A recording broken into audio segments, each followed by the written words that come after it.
Today we're going to look at neutrals. Stay tuned till the end to see 3 monochromatic paintings. Shake that ground, wanna break away, let loose. I'm tired of waiting, gotta make that move.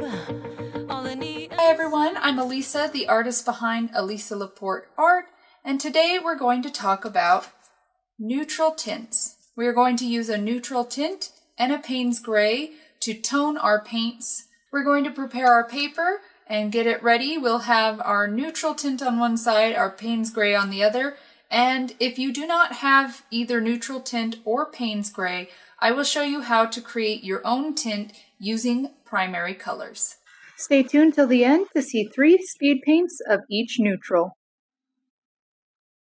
I put my neutral tint in this top one here, and I'm putting my Payne's gray in the bottom here. That way I can tell which one is which as I'm going into them, because by appearance they look exactly the same, with the exception of this one being a little more thick and the neutral tint is more runny. I will start with putting the solid color at the top here, and then we will add different colors and tone them down using our neutral tint and our Payne's gray.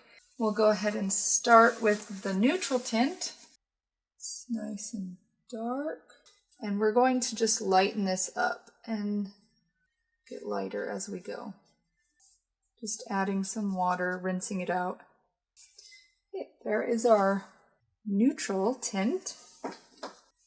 Now we will go into our Payne's gray, which I can already see is more blue. I have used Payne's gray and I do like it a lot, but I had never used or heard of neutral tint before, so I thought I would give it a shot and see how I like it. Okay, already I can tell this one does feel a little bit more warm in comparison to the Payne's gray. Now I'm going to show you how to mix your own neutral tint if you do not have your own. So you want to use a blue. You're going to use your 3 primary colors. Usually I start with a nice amount of blue.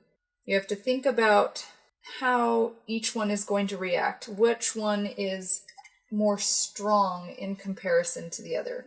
So red is a very, very strong saturated color. So we are not going to need a lot of red. I'm just going to add a little bit at a time. Red is very powerful. So there I got a little too much red. So we'll go back into our blue. Sometimes you have to play around with it to get the right tone that you want. This is when I will add my yellow. And I'm going to use a cad yellow, and I do not want to use a lot. The yellow is going to neutralize the blue and the red. I usually do this for all my paintings. I actually mix my own blacks and neutral colors. The benefit of having our neutral tint and our Payne's gray is if you're doing a very large painting and you need a lot of this color and you don't want to have to keep mixing and worrying about if it's exactly the same, because mixing the same color every time is going to be very difficult. So you either have to make a lot at once and hope you have enough, or you can use your neutral tint or your Payne's gray. Let's go over here and see how it looks. I do like that. The tube neutrals just feel very hollow to me, and I feel like this one has a lot more dimension. You can feel the mist or just the darkness that it creates. That's my preference. Some people might like these other two. I have used them, but usually when I'm adding them to another color. I very, very rarely have ever used these on their own unless I'm doing a black and white picture, which I have drawings that we're going to do that with to see how they look. Neutral tint has been used for several centuries by watercolorists. The purpose of the neutral tint is to tone down our colors. Originally, they did use their own, like we did here, and later on they created mixes using neutral tint and Payne's gray. So we're going to go ahead and neutralize some of our colors. We're going to tone them down. I'm going to start off and put our color. So I'm going to use a cad red. See how bright and vibrant and beautiful that is? I'm going to first start with my red, and then I'm going to add just a little bit of neutral tint to that red. We're going to tone that down and see how adding a little bit more red to that. And now I'm going to add a lot more neutral tint. See how it is still red, but we've toned it down. We've created almost a new color just by adding that gray tone. So you can use your colors, and then if you want them in the shadows and you really want to tone those down, just add neutral tint, or you can add your Payne's gray or your mixed gray. And again, we're gonna go with our Payne's gray now. You can see just by adding a little bit how much that was toned down. Almost becomes black when you add enough, but it still is on the warm side. So this is great when you're doing shadows. If you want a warm shadow, then you can add your neutral tint to your reds. And you can do this with any color. I'm just waiting for these to dry because I want to glaze over top of them and see how it reacts to the glazing as well. Now we're going to use our mixed gray. Creates more of a brick red. Cools our red off here, making more of a gray. I think they are dry enough that I can add a glaze over top of them. Just wanted to see the difference between actually mixing them together and what they look like when you just glaze over top of them. We'll do our Payne's gray. Glazing is a technique you use when painting in watercolors to layer your colors. So you put a color down, wait for it to dry, and then apply another color, and it will change your colors. Do our yellow. We'll do these with a couple colors so we can kind of have an idea of how it's toning them down. Doing swatches like this is great because it allows you to really see your colors and what they can do, and then you can decide how to use them in a painting and know what they actually will do and create. And so again, we'll start with our neutral tint. Turns it more green. Our Payne's gray. I like that green. See, and now that's good to know when you mix this Payne's gray with our cad yellow. It makes this very pretty green, which we can use for a lot of our greenery and our trees. I really like that. If you did not know, yellow and grays and blacks create very beautiful greens. It's more olive as well. And now we will use our yellow with our primary mix. That one went straight olive. Not much of a change there. A little bit. Gives us a nice, beautiful gray there. So I would definitely use actually all of these greens and grays from the yellow. I really like these ones here, and even this one. Now let's try mixing it with some of our blues. I use a lot of ultramarine blue, so I'm going to start with that one. And I'm still waiting for those yellows to dry before I do the glazing over top of them. We'll start with our neutral tint. Well, that darkened up very quickly. That's become almost black right there. It kind of turned navy here. The neutral tint with ultramarine. Just add just a tiniest bit. We'll do Payne's gray. So that one didn't go as dark as the neutral tint. And it did go more blue. Like I said, Payne's gray is more on the blue side. Very pretty. But again, it is more blue even than our Payne's gray because we did use the ultramarine blue within our mixed gray. And I'm going to do the same to the yellow up here. So go into my neutral tint, my Payne's gray, and my primary mix. It's kind of interesting in this one how the yellow is kind of bubbling and coming, almost showing through, granulating. I'm going to test out some of my turquoise and greens. The camera never warns me when it's about ready to shut off. Again, almost getting a black with our neutral tint. Go over here to our Payne's gray. Oops, I need to put that under the right one. Lastly, we'll do our primary mix.